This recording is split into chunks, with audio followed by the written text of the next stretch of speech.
आप जानते हैं, कुछ केसेस ऐसे होते हैं जो हमेशा आपके साथ रहते हैं। जब भी मैं अपनी पुरानी केस फाइल्स देखता हूँ, एक नाम हमेशा सबसे ऊपर होता है, द ग्रेट ट्रेन रॉबरी। ये सिर्फ एक डकैती नहीं थी, ये ताजे बरतानिया के लिए एक चैलेंज था। उसकी गूंज आज तक सुनाई देती है। ये सिर्फ मुजरमों की कहानी नहीं, बल्कि उनकी उन छोटी छोटी गलतियों की कहानी है जिसने इस पूरे खेल को ही पलट कर रख दिया। जरा इस रकम के बारे में सोचें, 67 मिलियन पाउंड्स। 8 अगस्त 1963 को जो रकम चुराई गई थी, आज उसकी कीमत इतनी है। ये सिर्फ पैसों की चोरी नहीं थी, ये बरतानवी रियासत के वकार पर एक सीधा हमला था। लेकिन इस पूरे मामले का सबसे हैरानकुन पहलू जानते हैं क्या है? ब्रिटानिया की तारीख की सबसे बड़ी डकैती को हल करने में एक आम से बोर्ड गेम ने सबसे अहम किरदार अदा किया। तो सवाल ये है कि आखिर ये हुआ कैसे? चलें इस फाइल को ज़रा गहराई से देखते हैं और इस पहेली को हल करते हैं।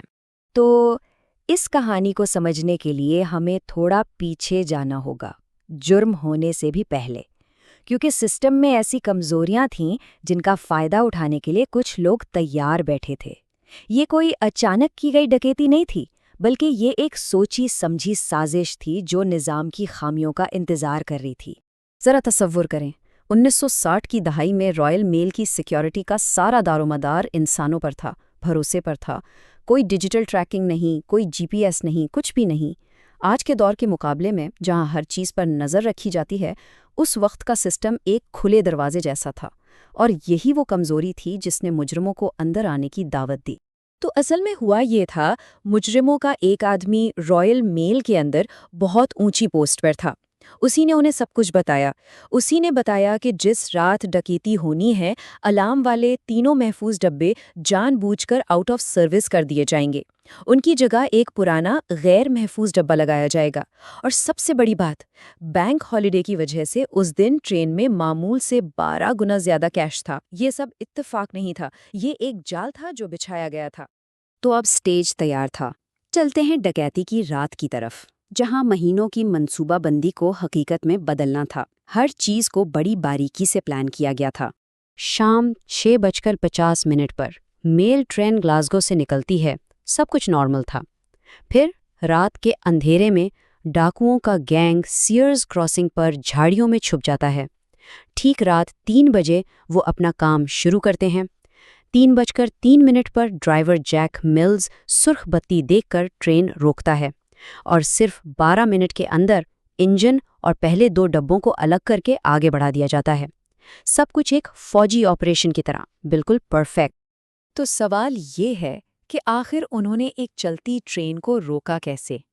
कोई धमाका-खेज मवाद नहीं, कोई हाईटेक गैजेट्स नहीं। ये तरीका बहुत ही सादा लेकिन इंतहाई चालाकी वाला था। बस एक दस्ताना जिससे सब्ज बत्ती को ढांप दिया गया और एक बैटरी जिससे सुर्ख बत्ती जला दी गई। साथ ही टेलीफोन की तारें काट दी ताकि ड्राइवर किसी को बुला ना सके। लेकिन यहीं से परफेक्ट प्लान में दरारें पड़ना शुरू हुई। जब ड्राइवर जैक मिल्स ने मुज़ाहमत की तो उस पर लोहे की रॉड से हमला किया गया, जिससे वो बुरी तरह जख्मी हो गया। और सितम ज़रीफ़ी देखें, डाकू अपने साथ जो रिटायर्ड ड्राइवर लाए थे, वो इस नए इंजन को चला ही नहीं सका। आखिरकार उन्हें जख्मी जैक मिल्स को ही मजबूर करना पड़ा कि वो ट्रेन को आगे बढ़ाए।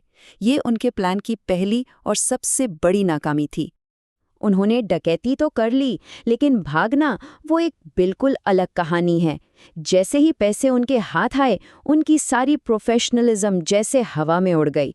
ये वो लम्हा था जब सब कुछ बिखरना शुरू हो गया। और फिर हुई वो गलती जिसने सब कुछ बदल दिया। जाते हुए एक डाकू ने ट्रेन के अमले को धमकी दी, 30 मिनट तक कोई नहीं हिलेगा। बस ये एक जुमला, एक छोटी सी गलती उनके लिए मोहलिक साबित हुई। इसी एक जुमले ने हमें, यानी पुलिस को, ठीक 50 किलोमीटर का सर्च एरिया दे दिया। हम जानते थे कि वो आधे घंटे में इस दायरे से बाहर नहीं जा सकते।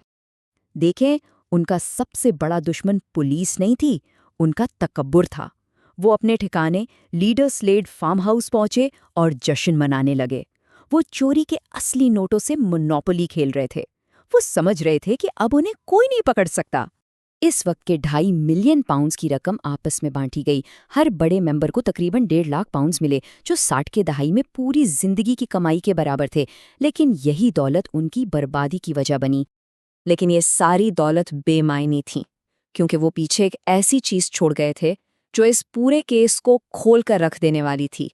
और यहीं से कहानी का सबसे अहम मोड़ आता है।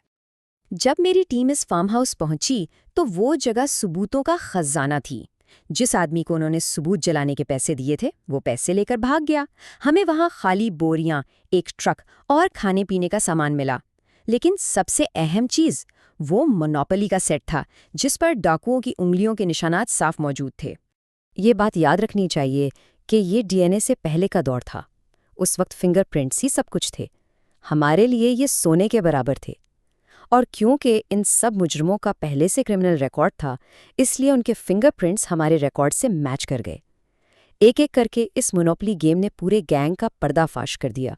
तो वो पकड़े गए, लेकिन कहानी यहाँ ख़त्म नहीं हुई, बल्कि कई तरीकों से ये तो सिर्फ शुरुआत थी।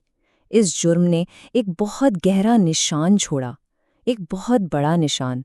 30 साल, जी हाँ, उन्हें 30 साल कैद की सज़ा सुनाई गई।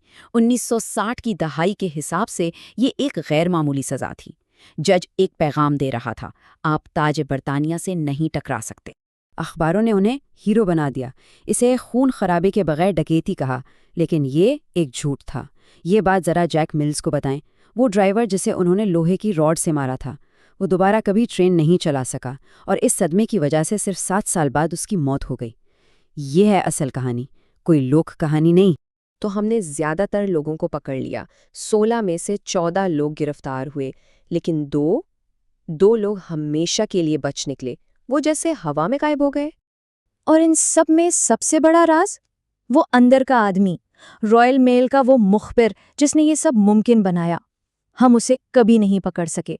उसका नाम आज भी एक राज है। तो इतने सालों बाद, 60 साल गुजरने के बाद, ये सवाल तो जहन में आता है, क्या ये केस वाकई बंद हो चुका है या इसका सबसे अहम बाब अभी लिखा जाना बाकी है?